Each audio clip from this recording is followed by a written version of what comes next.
Você é compositor e não conhece Homero? Que compositor é você? A gente tem dois problemas com a avaliação crítica de Homero. Tá? O primeiro problema é o que tem hoje. Por que o Homero é tão popular hoje? Por causa dos românticos, dos intelectuais românticos europeus. Os românticos tinham uma visão é, do mundo, da humanidade, da vida, né? É bem problemática. E dentro dessa visão de mundo deles, o que era primitivo, espontâneo e que não envolvia técnica, que não envolvia, digamos assim, uma consciência civilizada, era melhor. Então tudo que é primitivo, tudo que é grosseiro, tudo que é espontâneo, tudo que parece com uma rocha ou com uma árvore é melhor do que as coisas civilizadas. Né? Grosso modo, a visão dos românticos era essa aí. Quando eles começaram a exaltar o Homero, eles estavam indo nessa linha, quer dizer, eles estavam exaltando o Homero como se ele fosse um homem das cavernas, entendeu? O negócio deles era esse. Ele é um homem primitivo que não tem consciência do que está fazendo, e por isso, quando ele fala, né, ele fala com a intuição profética do Vate arcaico. Isso é uma bobageira, uma palhaçada. Um negócio que não tem pé nem cabeça. O Homero já tinha um nível técnico altíssimo. Quer dizer, a pessoa tem que ter a cabeça de um romântico do século XIX para pensar uma bobagem dessa. Homero, veja, se a gente pega um cordel do Nordeste hoje, né?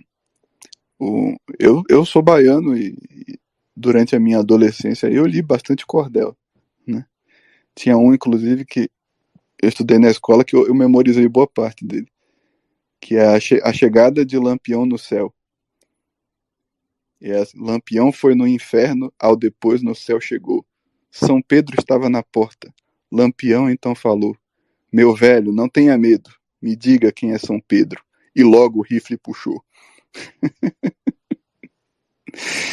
Então você pega os cordéis nordestinos, por exemplo, eles são divertidos e populares, no certo sentido, mas a gente percebe um nível técnico alto na composição, mesmo se tratando de pessoas que muitas vezes são analfabetas. Muitas vezes não escreveram aquilo ali, elas mesmas, né? Elas recitavam e alguém escreveu. E se isso acontece com o cordel nordestino, você imagina na Grécia arcaica, no século oitavo, sétimo antes de Cristo, se o que estava acontecendo ali era uma coisa assim espontânea, que estava saindo de uma intuição profética. É claro que Homero fala isso, né? Conta-me, deusa, né? Meninai de tea. Ele fala para que a deusa vai cantar, mas isso é um topos, né? É uma figura de estilo que marca o gênero épico. Né? Você começa invocando a Deus, é até uma questão de piedade religiosa. Né? Ele tá se marcando dentro de um gênero e está se marcando numa persona de Vate. Né? O Virgílio também faz isso. Né? Ele também invoca a musa. No, Camões também invoca musas, teoricamente, apesar dele não acreditar.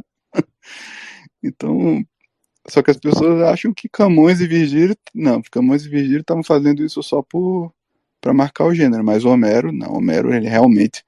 Ele, ele era possuído ali por um espírito e foi disso que saiu a Ilíada e a Odisseia. Não é uma característica do gênero. Apesar de Homero ser o primeiro autor que a gente tem da épica grega, não existe nenhum motivo para você achar que ele tenha sido historicamente o primeiro. Né? Quando a gente estuda o fenômeno da épica ou da poesia oral em vários lugares, a gente vê que esse é um gênero que cresce por aglutinação e os poetas reciclam os poemas uns dos outros, né? Você cria uma tradição. Então Homero com certeza estava na beiradinha, estava na pontinha de uma tradição imensa que vinha antes dele. E ele estava reaproveitando coisa de outros poetas e reintegrando aquilo num corpo maior e, claro, que dando o toque pessoal dele, evidentemente. Então aquilo não é tudo de autoria dele, foi ele que inventou tudo aquilo que ele está dizendo. Ele faz parte de uma tradição. E essa tradição inclui as anedotas, as histórias, né? O argumento, digamos assim. Essa tradição inclui as figuras de linguagem. Você acha que foi o Homero que inventou todas as figuras de linguagem que ele está usando? Claro que não. Ele está reaproveitando um monte de coisa da tradição. Antes dele virar poeta, ele memorizou diversos outros poetas que vinham antes dele, né? Vocês vejam que o Homero, quando ele, por exemplo, na Ilíada, ele mostra pra gente Aquiles e Patroclo, no momento de relaxamento, recitando poesia. Então, quer dizer, Aquiles tinha poesia de memória que ele recitava.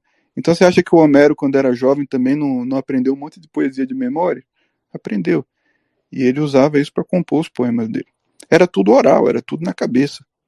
O cara não precisava saber ler e escrever, não. Ele memorizava na cabeça e usava aquilo para fazer os poemas dele na cabeça também. E ele mesmo memorizava suas próprias composições e depois recitava.